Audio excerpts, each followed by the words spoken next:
David Artell, welcome to Blundell Park. What are your thoughts on becoming our new head coach? I think it's an exciting time to be part of this football club. I've been thoroughly impressed by what Andrew and Jason have said and the plans that they've got going forward. And I think there's a lot of hard work ahead, on and off the pitch. But it's one that I'm excited about and one that I can certainly get on board with. You alluded to it there, spending some time speaking to the board and the owners in recent days. What have they said to you in terms of what they're looking for you to bring the club? I think an identity more than anything else. I look at the team at the minute, and I think if I asked anyone, I'll have the opportunity, I'm sure, in the next few days and weeks to ask the fans. But if I asked, football people, my friends, if you like, what do I think Grimsby are on the pitch? I think they'd just go, meh. Well, that's not it. And we've got to have a real clear identity and understand everyone's roles, responsibilities, and what we're trying to achieve. Change mindsets. At the minute, the league table doesn't lie. We've got to change mindsets, and then take the club forward. It's not going to happen overnight.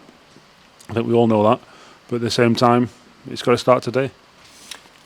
Doing the research for this interview today, I was watching another one you did where you spoke about, you put together a document of your methodology of how you want your teams to play. I won't ask you to go through every single page and outline everything, but what are your basic views on what you want to see from your team? Yeah, it's good you said that. It's about 120 odd pages long. So, look, I want to see players trying to play football.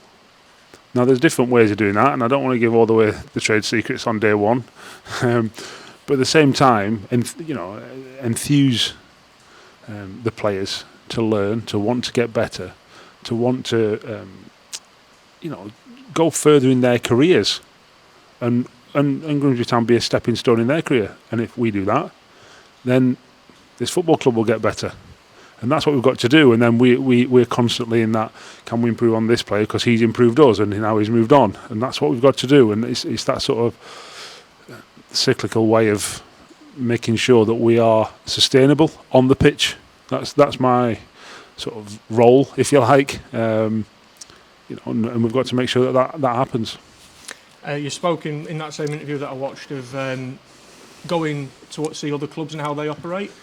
What sort of influences and how did that impact you going to those clubs? Yeah, look, I've been in lots of different football clubs. I've been into lots of different sports. I've been into GB Taekwondo and British cycling and Sail Sharks and some other places. You always learn something.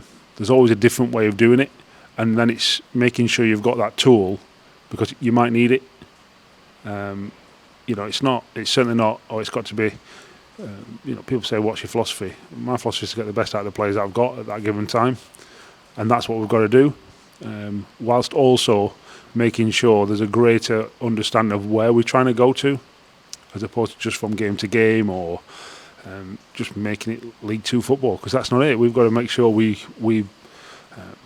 develop a way that gives us the greatest chance of success in this league and makes us sustainable in the league above, and then going from there. And then we evolve, and that's the plan in the sort of medium term.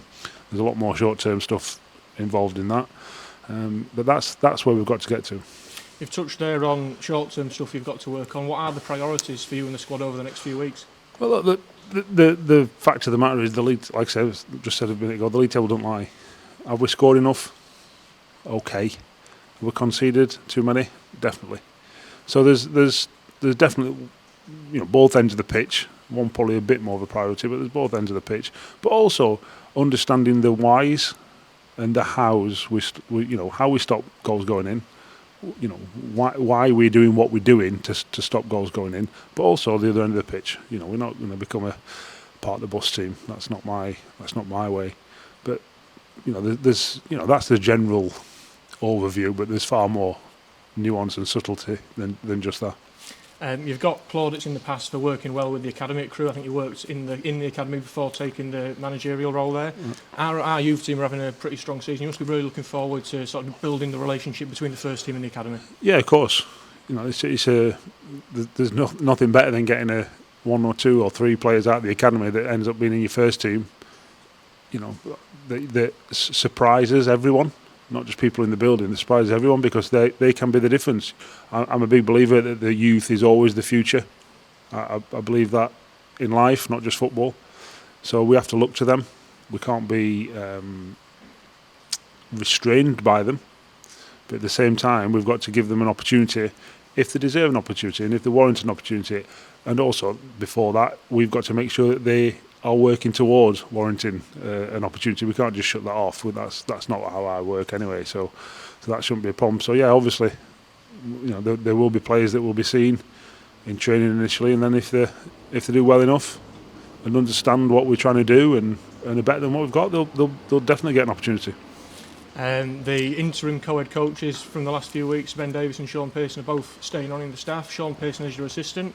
How much are you looking forward to working with them? Yeah, look, I've spoke to Sean a few times in the last few days. I know Ben. I played with Ben for, I think it was 2 years, I can't remember, a long time ago. So I know both fairly well. I've obviously come up against Sean lots of times. And like I say, they've impressed me. It's the start of their journey, really. So, they'll be learning as well. So we've got to make sure that, they improve like we all improve. And finally, David, what makes you feel that this is the right move for you at this time? I think it's sort of been well documented now because I've opened the trap that I've turned down quite a few jobs in League Two, and I turned down one last week, so you can put the dots together on that one.